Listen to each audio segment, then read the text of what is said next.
Welcome back to my channel run classes for you. मैं कैसे उम्मीद करता हूँ आप सभी अच्छे होंगे।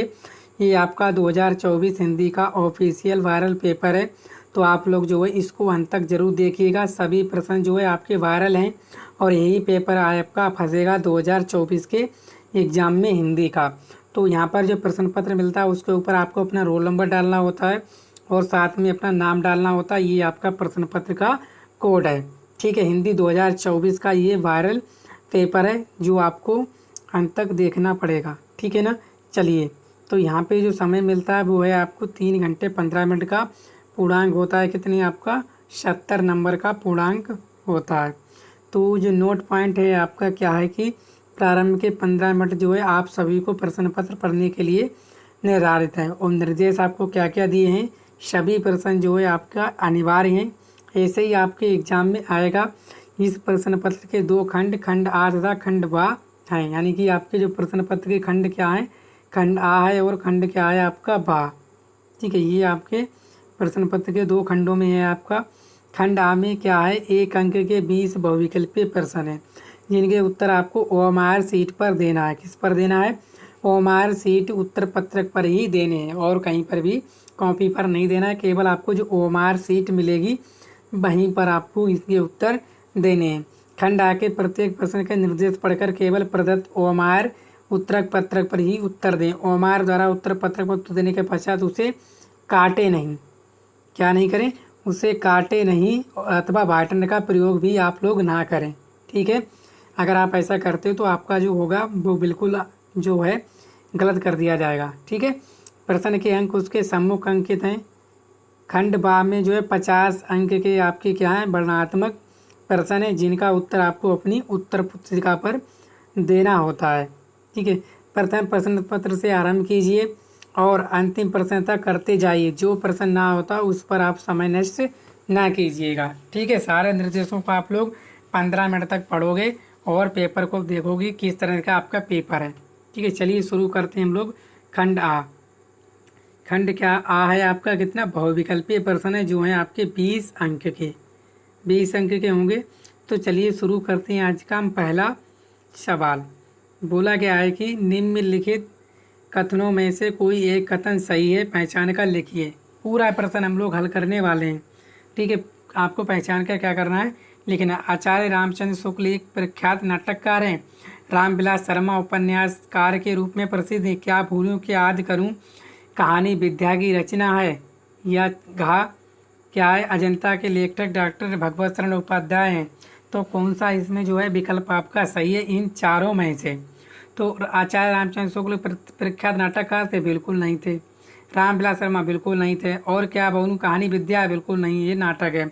अजंता के लेखक जो है डॉक्टर भगवत शरण उपाध्याय, बिल्कुल सही है। ऑप्शन नंबर घ जो है आपका सही है। तो अजंता के लेखक जो आपका पाठ है उसके लेखक हैं भगवत शरण उपाध्याय जी, ठीक है। तो इसका आंसर हो गया आपका ऑप्शन नंबर घ, ठीक है। तो आपको जो है ओएमआर सीट पर ऐसे करके गोला भर देना है, ठीक है। चलिए दूसरा, तो दूसरा बोला गया है चिंतामणि निबंध संग्रह है। चिंतामणि निबंध संग्रह नामचंद्र शुक्ल, महावीर प्रसाद द्विवेदी, यशपाल या जिनेंद्र। तो चिंतामणि निबंध संग्रह जो है किसका है, तो वो जानते हो, अभी हमने एक पोस्ट भी किया था जिसमें आप सभी लोगों ने बहुत अच्छे कमेंट करके बताया कि सर इसके जो हैं वो हैं आपके रामचंद्र शुक्ल जी। कौन है, रामचंद्र जी शुक्ल जी। बहुत सारे बच्चों का बिल्कुल सही आंसर आ रहा था। तो आप लोग अच्छी तैयारी कर रहे हो और अच्छा करने वाले हो, ठीक है। आपके जो हिंदी में आपके 90+ से ऊपर आने वाले हैं अगर आप इसी तरह के मेरे वीडियो देखते रहे अंत तक, ठीक है। चलिए तीसरा प्रश्न बोला गया आकाशदीप के लेखक हैं। तो आकाशदीप के लेखक हैं जयशंकर प्रसाद, हजारी प्रसाद द्विवेदी, प्रेमचंद या दिनकर। तो आकाशदीप के कौन लेखक हैं, ठीक है। तीसरे का आपको सही आंसर बताना है। 4 विकल्प आपको दिए हैं, तो कौन है, वो है आपके जयशंकर प्रसाद। आकाशदीप के कौन है आपके जयशंकर प्रसाद, ठीक है। चलिए चौथा प्रश्न बोला गया कि गबन उपन्यास है। ये तो बच्चे को पता होगा। और प्रेमचंद जी, ऐसा कोई बोर्ड एग्जाम नहीं है जिसमें प्रेमचंद जी का प्रश्न ना आया हो, ठीक है। तो गबन उपन्यास है प्रेमचंद, हजारी प्रसाद द्विवेदी, निराला जी या महादेवी वर्मा। तो गबन उपन्यास आप सभी जानते हो कि इनका है मुंशी प्रेमचंद जी का है। तो ऑप्शन नंबर का बिल्कुल सही आंसर है। ठीक है। पाँचवा, शुक्ल युग की समय अवधि है 1900 से 1920, 1919 से 1938, 1925 से 1940 या उपयुक्त में से कोई नहीं। तो शुक्ल युग की जो समय अवधि है वो आपको बतानी है। तो वो है आपकी कौन सी, 1919 से 1938। तो ऑप्शन नंबर आपका खा जो है इसका राइट आंसर हो जाएगा। ठीक है। सभी प्रश्न आपके महत्वपूर्ण हैं। ठीक है। चलिए 6 बोला गया है कि छायावादी युग के लेखक हैं यशपाल, वृंदावन लाल वर्मा, राम कुमार वर्मा या भारतेंदु हरिश्चंद्र। छायावादी युग के जो है लेखक हैं। तो आपको क्या बताना है बताइए। ठीक है। छायावादी युग के, देखो छायावादी युग के आपके जो लेखक हैं वो हैं राम कुमार वर्मा। कौन है? राम कुमार वर्मा जी हैं। ऑप्शन नंबर का इसका राइट आंसर होने वाला है। ठीक है। चलिए 7वां प्रश्न देखते हैं। बोला गया झूठा सच। क्या झूठा सच किस विद्या की रचना है? नाटक, उपन्यास, कहानी या निबंध? तो आपको बताना है। ठीक है। तो झूठा सच आपका क्या है? एक उपन्यास है। क्या है? उपन्यास। ठीक है। 7वें का खा बिल्कुल सही आंसर है आपका। 8वां बोला गया है कि पंडित प्रताप नारायण मिश्र लेखक हैं। किसके लेखक हैं? द्विवेदी युग के, भारतेंदु युग के, शुक्ल युग के या शुल्कोत्तर युग के? तो पंडित प्रताप नारायण मिश्र जो है किस युग के लेखक हैं? तो आपको इसका राइट आंसर बताना है। तो आपको सभी जानते हो कि जो पंडित प्रताप नारायण मिश्र जी हैं वो आपके हैं भारतेंदु युग के लेखक। कहाँ के हैं? भारतेंदु युग के। तो ऑप्शन नंबर खा बिल्कुल सही आंसर है इसका। ठीक है। पूरा पेपर हर मैं आपको कराने वाला हूँ। साकेत के रचनाकार हैं जयशंकर प्रसाद दिनकर, मैथिली शरण गुप्त या भगवती शरण वर्मा। तो 9 का जो सही आंसर हो जाएगा क्या आ जाएगा? तो साकेत के रचनाकार कौन है? तो वो हैं आपके मैथिली शरण गुप्त। ऑप्शन नंबर गा जो है सही आंसर है। कौन है? मैथिली शरण गुप्त। ठीक है। 10वां बोला गया प्रिय प्रवास के रचनाकार हैं मैथिली शरण गुप्त, अयोध्या सिंह उपाध्याय, भारतेंदु हरिश्चंद्र या रामधारी सिंह दिनकर। तो प्रिय प्रवास के रचनाकार हैं, ये मैंने आपको 1000 बार बताया होगा। कौन है? तो प्रिय प्रवास के जो रचनाकार हैं वो हैं आपके अयोध्या सिंह उपाध्याय। ऑप्शन नंबर खा सही आंसर है। ठीक है। सारी रचनाएं इंपॉर्टेंट है और पूरा पेपर ही इम्पोर्टेंट है। इसी पेपर को आप देखकर बोर्ड में चले जाइएगा, इसमें से ही सारा कुछ आपका मिलने वाला है।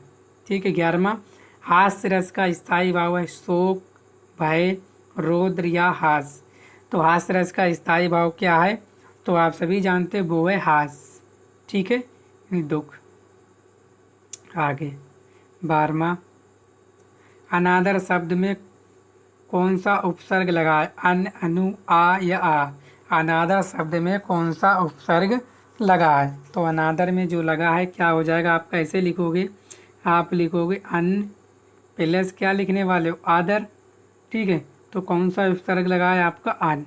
ऑप्शन नंबर का जो है बिल्कुल सही आंसर है आपका। ठीक है। नेक्स्ट 12वां। ठीक है। 13वां काज शब्द का तस्मम है। काज शब्द का तस्मम है कार्य, कर्म, छिद्र या श्रम। काज का मतलब क्या होता है? जैसे लोग बोलते हैं कि कामकाज, कामकाज बोलते हैं, तो ये क्या हो जाएगा आपका? कार्य। क्या हो जाएगा? कार्य। ऑप्शन नंबर का 13वें का सही आंसर है। ठीक है। चलिए 14वां प्रश्न बोला गया उपवन का पर्यायवाची है बगीचा, अरण्य, कानन या बिटप। तो उपवन का पर्यायवाची है तो आप सभी जानते हो ये तो होगा नहीं, ना तो ये होगा और ना तो ये होगा। तो एक ही सही है, वो है क्या है? ऑप्शन नंबर आपका का। तो उपवन का पर्यायवाची क्या है आपका? बगीचा। ठीक है। पूरा पेपर आपको हल मिलने वाला है। 15वां बोला गया है कि निम्नलिखित में कौन सा पुरुषवाचक सर्वनाम है? कौन सा है? तो आपको बताना ये है, क्या, तुम या कुछ। तो पुरुषवाचक आपको सर्वनाम जो है बताना है कौन सा है। ठीक है। तो आप सभी जानते हो जो पुरुषवाचक है वो होना चाहिए तुम। ठीक है।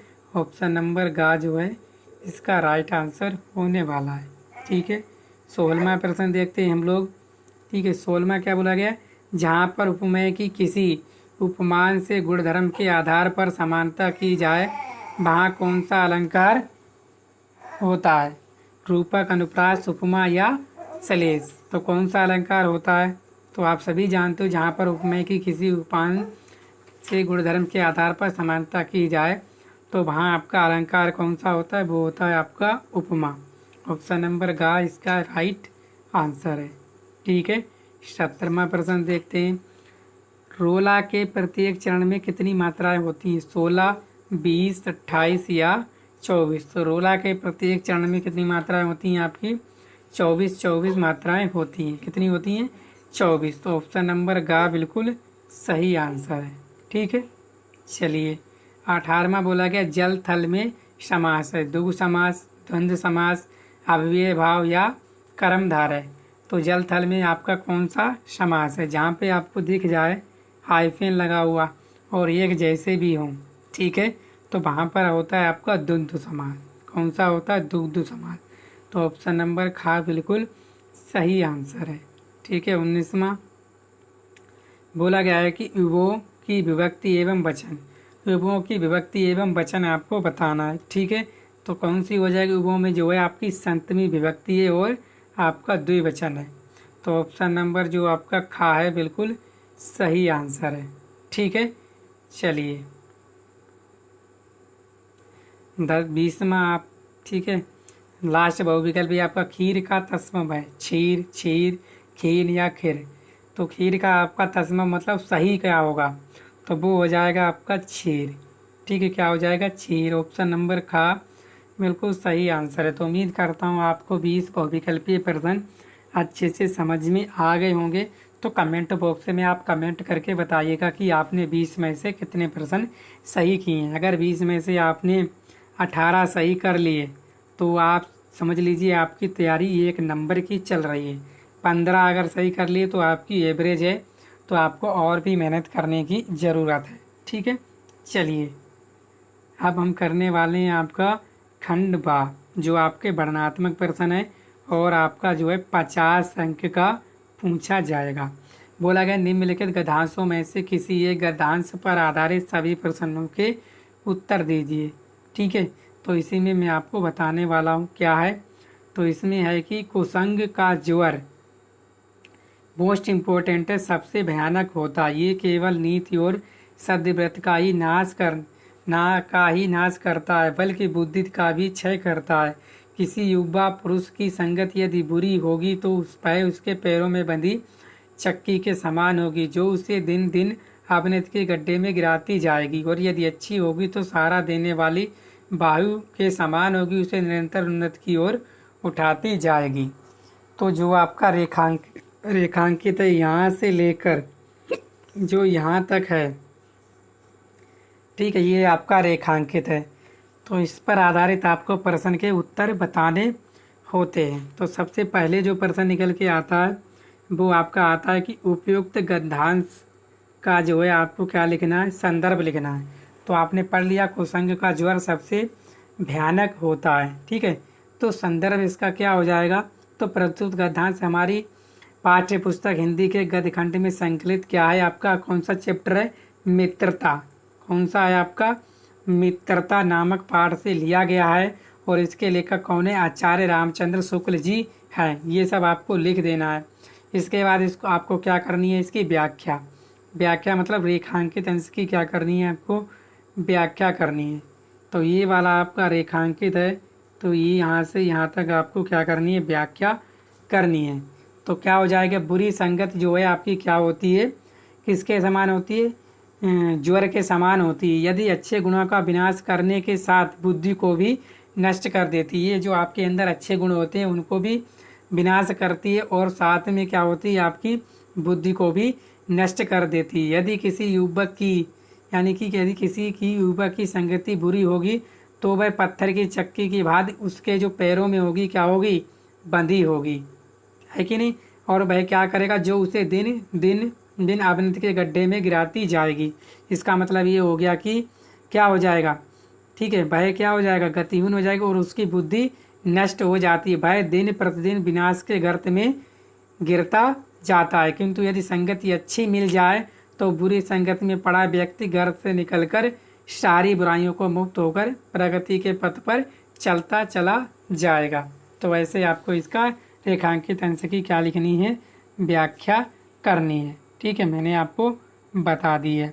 और क्या है, कुसंग का व्यक्ति के जीवन पर क्या प्रभाव होता है। कुसंग का व्यक्ति के जीवन पर क्या प्रभाव होता है, जैसे कि आपने अभी पढ़ा है। ठीक है ना, तो क्या प्रभाव होता है, तो आपको इसका सही आंसर बताना है। ठीक है, तो कुसंगति का प्रभाव कैसा होता है, आपका विनाशकारी होता है। दुष्टों की संगत में पड़ा व्यक्ति अपनी बुद्धि, आचरण सब कुछ खो देता है। ठीक है नहीं, अगर क्या हो जाता है, वो धीरे धीरे जो है गर्त में चला जाता है। तो ये होता है आपके कुसंग का व्यक्ति के जीवन पर प्रभाव। अगर आपको ये नहीं आती है तो आप अथवा वाली भी कर सकते हो। देखो यही सब लिखा हुआ है कि प्रस्तुत गद्यांश हमारे पाठ्य पुस्तक हिंदी गद्यखंड में संकलित मित्रा शीर्षक पाठ से लिया गया है। इसके लेखक आचार्य रामचंद्र शुक्ल जी हैं। तो ऐसे ही आपको लिखना है। अथवा में क्या है, अथवा में ये करना है आपको, आज विज्ञान मनुष्य के हाथों में अद्भुत अतुल्य शक्ति दे रहा है। ठीक है ना, आज विज्ञान जो है मनुष्य क्या कर रहा है, मनुष्य के हाथों में अद्भुत और अतुल्य शक्ति दे रहा है। उसका उपयोग एक व्यक्ति और समूह के उत्कर्ष और दूसरे व्यक्ति और समूह को गिरने में होता रहेगा। ठीक है ना, गिरने में होता ही रहेगा। इसलिए हमें उस भावना को जागृत रखना है और उसे जागृत रखने के लिए कुछ ऐसे साधनों को भी हाथ में रखना होगा जो उस अहिंसात्मक त्याग भावना को प्रोत्साहित करे और भोग भावना को दबाए रखे। नैतिक अंकुश के बिना शक्ति मानव के लिए, ठीक है, हितकर नहीं होती। भाई नैतिक अंकुश ये चेतना या भावना ही दे सकती है। भाई उस शक्ति को परिमित भी कर सकती है, उसके उपयोग को निरंतरित भी। ठीक है, तो इससे आपको जो है आंसर देना है। क्या आंसर देना है, उपयुक्त गद्यांश के पाठ और लेखक का नाम। तो आपने पाठ और लेखक का नाम इसमें बताना है।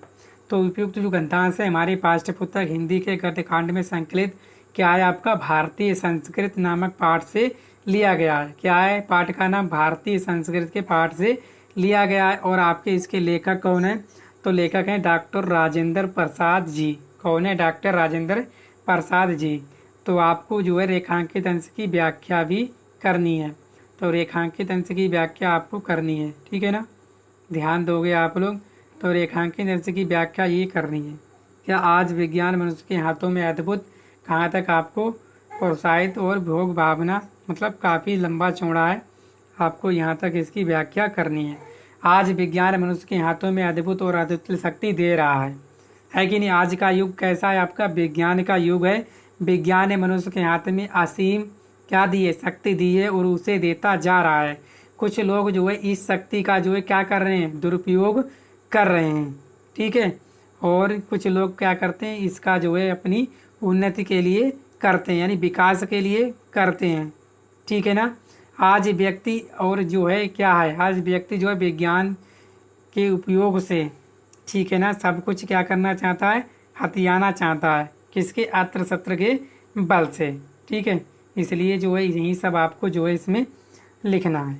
ठीक है, मैंने बता दिया आपको व्याख्या ऐसे ही लिखनी है। मतलब यूँ कहती हूँ थोड़ा बहुत बदलना होता है और सीधी सीधी व्याख्या लिख देनी होती है। आज विज्ञान मनुष्य को क्या दे रहा है, आज विज्ञान मनुष्य को क्या दे रहा है। ठीक है, आप बताइए, आज विज्ञान जो है मनुष्य को क्या दे रहा है।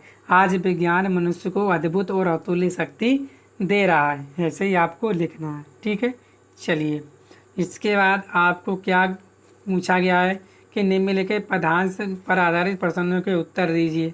तो ये वाला आपका पदांश है क्या, रानी में जानी अनजानी महा, पाबी पान हूँ तेरे कठोर हुए हैं, राजू काज अकाज न जानो कहूँ, तिव को जिनका क्यों है, ऐसी मनोहर मूर्ति है कि नहीं। क्या है, ऐसी मनोहर मूर्ति है कि नहीं। क्या है, ऐसी मनोहर मूर्ति ये बिछुरे कैसे प्रथम जियो है, आँखों में सकी रखिवे जोगे निकिम के बनवास दियो है। ठीक है, तो ये आपका है और आपको इस से आधारित जो है क्या देने हैं, प्रश्नों के उत्तर देने होते हैं। आपने पढ़ लिया, रानी में जानी अजानी महा, पावी पहान हूँ ते कठोर ही हो है, राज्य हूँ काज अकाज न जान, कहूँ तुम को जिनका क्यों है, ऐसी मनोहर मूर्ति ये बिछुरे कैसे प्रीतम जियो है, आखिन में सकी राखी वे जोग इन्हें किमके बनवास दियो है। ठीक है, तो ये सब आपको दिया रखा है और इस रेखांकित अंश की व्याख्या करनी होती है। और सबसे पहले जो है आपको क्या लिखना होता है, पदांश का संदर्भ लिखना होता है। तो पढ़ लिया, तो संदर्भ इसका क्या हो जाएगा। ठीक है, तो संदर्भ इसका क्या हो जाएगा, तो प्रस्तुत पदांश जो है क्या है, तुलसीदास द्वारा रचित वन पथ पर शीर्षक से जो है वो लिया गया है, ये इसका संदर्भ हो जाएगा। और रेखांकित अंश की आपको क्या करनी है, व्याख्या। ठीक है ना, तो यही आपको व्याख्या जो देखोगे क्या है, ध्यान से देखेंगे आप लोग। ठीक है, ये है, ऐसी मनोहर मूर्ति बिछुरे कैसे प्रीतम जियो हैं, आखिन में सकी राखी वे जोग इन्हें किमके बनवास दियो है। राम लक्ष्मण और सीता जब वनवास को जा रहे थे, आगे बढ़ रहे थे, तो उन्हें देखकर गांव के नर और नारी आपस में बातें कर रहे थे कि ऐसी मन को हरण करने वाली मूर्तियों के बिछड़ जाने पर, यानी कि जो मन को क्या कर रही थी, मनोहर कर रही थी, यानी कि उन मूर्तियों के बिछड़ जाने पर पता नहीं इनके प्रेमी कैसे जीवित हैं। इसलिए बोला गया कि हे सखी ये राजकुमार आंखों में रहने योग्य हैं, है कि नहीं, ये राजकुमार जो है आंखों में रहने योग्य हैं, भला इन्हें किस निठुर ने वनवास दियो है कि नहीं, भला इन्हें किस निठुर ने वनवास दियो है। तो ये सब आपको लिखना है। और क्या है, लास्ट बोला गया किसका हृदय पत्थर की भांति कठोर है, किसका हृदय जो है पत्थर की भांति कठोर है, तो जो है जिसने इनको वनवास दिया है, ठीक है ना, जिस रानी ने इन्हें वनवास दिया है, तो उसी का जो हृदय है वो क्या है, कठोर है, किसकी भांति, पत्थर की भांति कठोर है। ठीक है, तो समझ गए आप लोग, ऐसे ही आपको लिखना है। ठीक है, मैं आपको समझा रहा हूँ, आप अपनी बुक में अथवा आपने जो भी लिखा हो वहाँ से तैयार कर लीजिएगा। ये वाला भी आपको, अथवा मैं ये कर सकता हूँ, तुल्य जिनके प्रताप का साक्षी है प्रत्यक्ष दिवाकर, घूम घूम के देख चुका है जिनकी निर्मल कीर्ति निचाकर, देख चुके हैं जिनका वैभव ये रब के अनंत रागड़ अगणित बार सुन चुका है नभ, जिन पर जय रोष रण गर्जन है। ठीक है ना, तो ये भी आपका मोस्ट इम्पोर्टेंट है।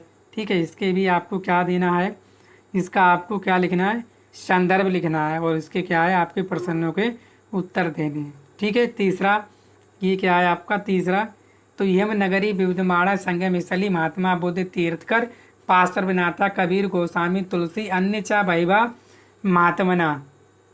ठीक है ना, अन्य चा मैवा महात्माना आत्रगत स्वयमान विचारमान प्रसारण न केवलम दर्शने साहित्य धर्मे अपितु कला क्षेत्र एवं नगरी विविधाना कलाना। ठीक है, इस तरह से कलानम और शिल्पनाचम कृते लोके। और आगे इसमें थोड़ा विस्तृता आत्रता कोशे वाटिका देशे देशे सर्वत्र स्पाहन्ते, तो इसका आपको हिंदी में अनुवाद करना है पूरे का। ठीक है ना, तो चलिए, यह नगरी क्या है आपका। ठीक है, इसको आप कैसे अनुवाद करोगे। ठीक है, तो आप लिखोगे यह नगरी अनेक धर्मों के मिलन का स्थान है, और क्या है इसमें महात्मा बुद्ध तीर्थकर पार्श्वनाथ कबीर गोस्वामी तुलसीदास और भी, ठीक है, तथा अन्य बहुत महात्माओं ने यहाँ आकर अपने विचारों को क्या किया है, प्रसारण मतलब फैलाया है। और केवलम ना केवलम दर्शन साहित्य धर्मे अपितु कला क्षेत्र ई नगरम विधाना कलाना।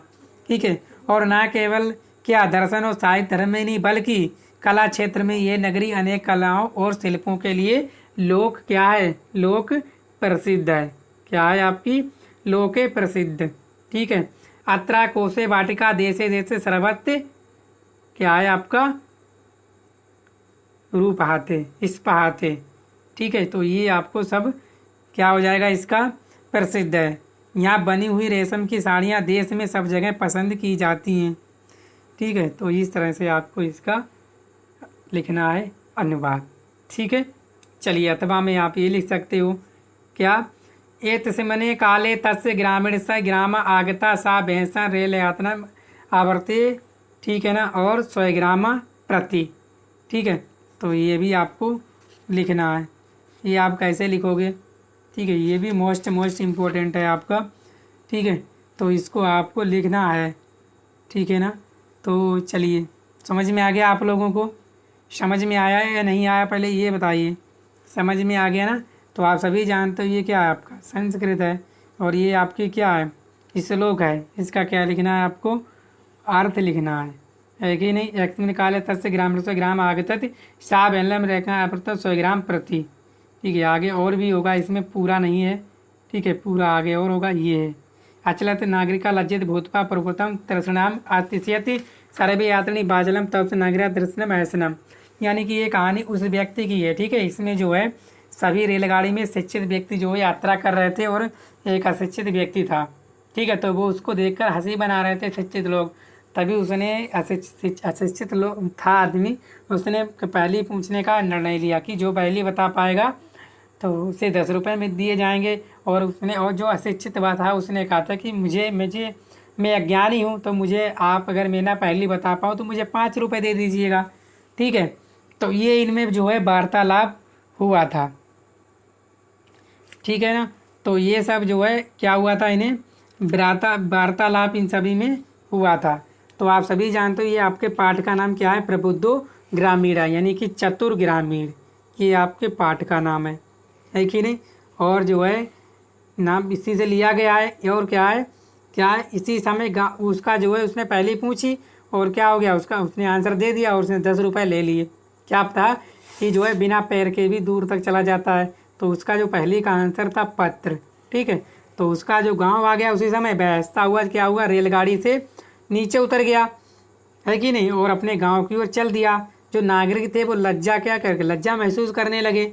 ठीक है भाई, पहली जब दे नहीं पाए तो और चुपचाप बैठ गए। सब यात्री बकवास करने वाले उस नागरिक को देखकर क्या करे, हंसने लगे। उस नागरिक ने अनुभव किया कि ज्ञान सब जगह हो सकता है। गांव वाले भी कभी कभी जो है नागरिकों से क्या हो सकते हैं, अधिक जागरूक हो सकते हैं। तो ये सब आपको लिखना था। ठीक है ना। इसमें आपको मान हितवा परिभवती कोदवा हितवा ना सोचते। ठीक है, सोचती कामदन हितवार्थ मानम भवती लोभम हितमा सुखी भवत। तो इसका जो है आपको क्या करना है, अनुवाद करना है हिंदी में। ठीक है, मोस्ट इम्पोर्टेंट है ये भी। ठीक है ना। तो इसका क्या हो जाएगा, इसका संदर्भ तो वही है आपका, क्या है आपका जीवन सूत्राणी से लिया गया है कि नहीं। संस्कृत अध्याय किससे लिए गए, जीवन सूत्राणी से। क्या होना चाहिए, ये बोला गया कि मानव हितवा प्रियो भवति क्रोधम हितवा न सेचति, यानी कि मनुष्य को अभिमान को छोड़ना प्रिय होता है और क्रोध को छोड़कर शोक नहीं करता। ठीक है ना, यानी दुख नहीं मनाता। और क्या है, काम हितवान भवति लोभम हितवा सुखी भवत, और कामना को छोड़कर धनवान होता है और लोभ को छोड़कर सुखी होता है। ठीक है, ये सब इसका आंसर है। क्या फिर से, मनुष्य अभिमान को छोड़ना क्या होता है, प्रिय होता है, और क्रोध को छोड़ना शोक नहीं करता, कामना को छोड़कर धनवान होता है और लोभ को छोड़कर सुखी होता है। तो ये आपको लिखना था। ठीक है, चलिए, अथवा में आप ये कर सकते हो क्या, नीर क्षीर हंसलाद तो तनुसु चैत विश्व, ये सब आपको लिखना था। मैंने उसको बता दिया है, तो आप वही तैयार कर लीजिएगा। ठीक है ना। चलिए आगे, इसके बाद आपने जो है कथित खंड काव्य के आधार पर निम्नलिखित प्रश्नों में से किसी एक का उत्तर दीजिए। तो हमारे जो शाहजहानपुर जिले में है वो है क्या है आपका, मातृभूमि। तो मातृभूमि के लिए खंड काव्य के नाटक की चंद्रशेखर का आपको चरित्र चित्रण करना है। और या क्या करना है आपको, खाम, या आप क्या कर दो, तृतीय सरग बलिदान की कथा वस्तु जो है आप संक्षेप में क्या कर दो, लिख दो। ठीक है ना। इसके बाद आपको जो है जीवन परिचय लिखना है, किसका, जयशंकर प्रसाद, राजेंद्र प्रसाद और रामधारी सिंह दिनकर। इन सभी के आपको जीवन परिचय याद कर लेना है।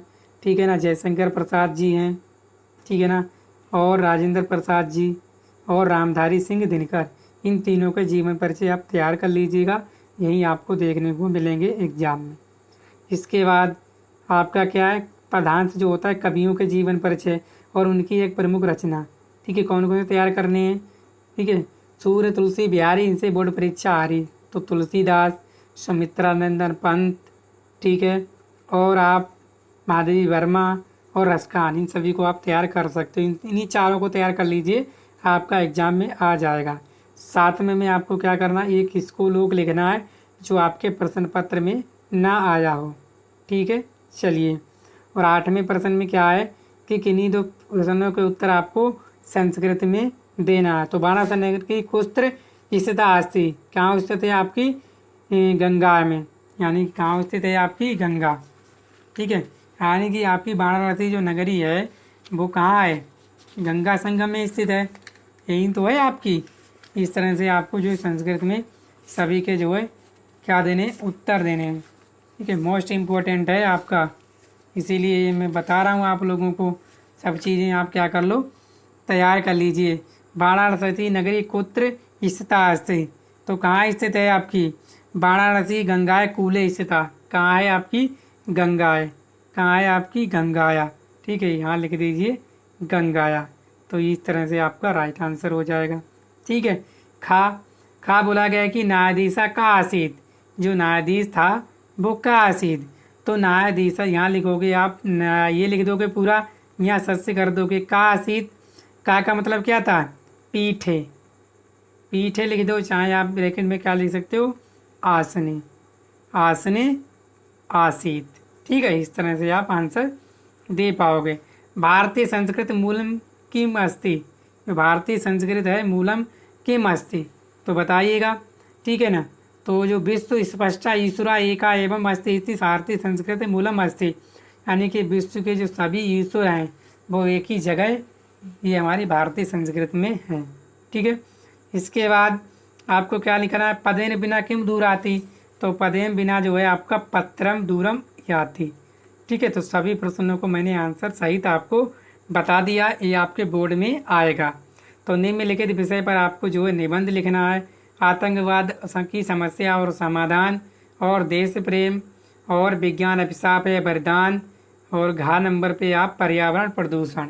इन चारों को आप लोग तैयार कर लीजिए। ठीक है, कौन कौन से, देश प्रेम और आपका आतंकवाद की समस्या और समाधान, देश प्रेम, विज्ञान वरदान या अभिशाप या पर्यावरण प्रदूषण, इन चारों को आप लोग तैयार कर लीजिए, आपके बोर्ड में आ जाएगा। तो उम्मीद करता हूँ आप लोग सभी प्रश्नों को आसानी से समझ पाए होंगे और आंसर आपने दे दिए हैं। ठीक है ना, तो वीडियो को आप लोग शेयर कीजिएगा, चैनल पर पहली बार आए चैनल को सब्सक्राइब भी कर लीजिएगा। तो आप सभी का बहुत बहुत धन्यवाद।